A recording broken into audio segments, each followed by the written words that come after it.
हमारे बुद्धि भैया ने बताया कि यूट्यूब पे आप लोगों ने सब लोगों को सुनते हैं, मेरे को भी सुना, डॉक्टर साहब को भी सुना। ये अलग बात है। देखो यूट्यूब में और ओरिजिनल में बहुत फर्क है।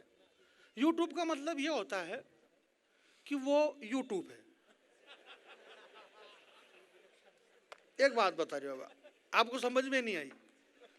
यूट्यूब मतलब वो यूट्यूब होता है और ये ओरिजिनल है। इन दोनों में, यूट्यूब में आपको बहुत सारी सुविधा है, आप घर पे भी सुन सकते हो, आप गोदड़े में सुन सकते हो। दिल्ली के एक बहुत बड़ा कवि आया, बोले यार ये गोदड़े का मतलब क्या होता है?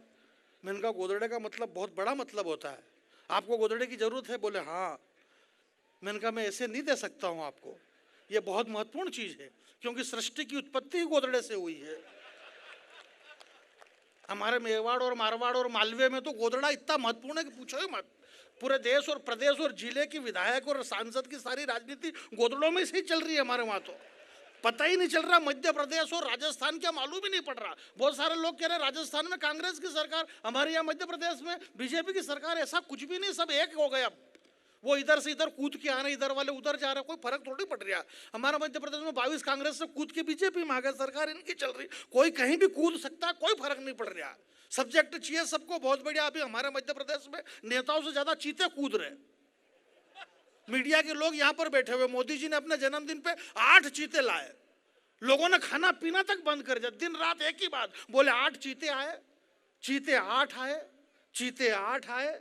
जिस दिन 8 चीते में से 3 ये और 3 ये, तो 3 की तो 3 से शादी हो गई, 2 बच गए 3। उनकी स्थिति बहुत ज्यादा खराब, और उनकी स्थिति मेरे से ज्यादा खराब हो रही थी। उनको बाड़े में छोड़ा गया। मेरी माता बहनें जो बैठी हुई है, मैं आपके बीच में 5 मिनट का समय लेना चाहता हूं। जो घटना इस देश के अंदर घटी है, शायद आप कवि सम्मेलन की शुरुआत करना, मैं आपके बीच में, बच्चे को थोड़ा सा भाभी जी चुप रख ले आप, बिल्कुल। मुझे पता है ये ऐसे चुप नहीं रहेगा, बच्चों को चुप रखना बड़ा कठिन काम है, परंतु अगर आप चाहे तो बच्चे क्या 2 मिनट में इसके पिताजी चुप हो सकते हैं। ये बात मेरे को याद आ गई, नहीं बोलता तो और कोई दूसरा बोल देता, क्या मतलब है, क्योंकि मेरी स्थिति बच्चे जैसी हो गई भाई इस कड़ाके की ठंड में।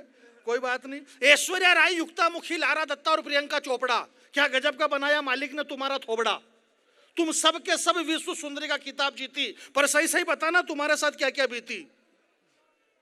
तुम सबके सब विश्व सुंदरी का खिताब जीती, पर सही सही बताना तुम्हारे साथ क्या क्या बीती। अरे ऐश्वर्या राय, तूने सिर्फ सुंदरी शब्द चुना है, विश्व सुंदरी का नाम तेरे बाप ने भी नहीं सुना है। विश्व सुंदरी का नाम सुनेगा तो अपने आप को भूल जाएगी, और विश्व सुंदरी का चरित्र सुनेगा तो तेरी आंखें खुल जाएगी। विश्व सुंदरी बनने के लिए जमाने से जूझना पड़ता है, और विश्व सुंदरी बनने के लिए धधकते अंगारों पे कूदना पड़ता है। विश्व सुंदरी तो वो चित्तौड़ की महारानी पद्मिनी थी, जिसकी सुंदरता के आगे आईना तक टूट गया था। जरा दोनों हाथ खड़े करके तालियां बजाइए। बहुत बढ़िया। सीटी नहीं बजाना, जब ताली बज गई तो सीटी बजाने से क्या मतलब है।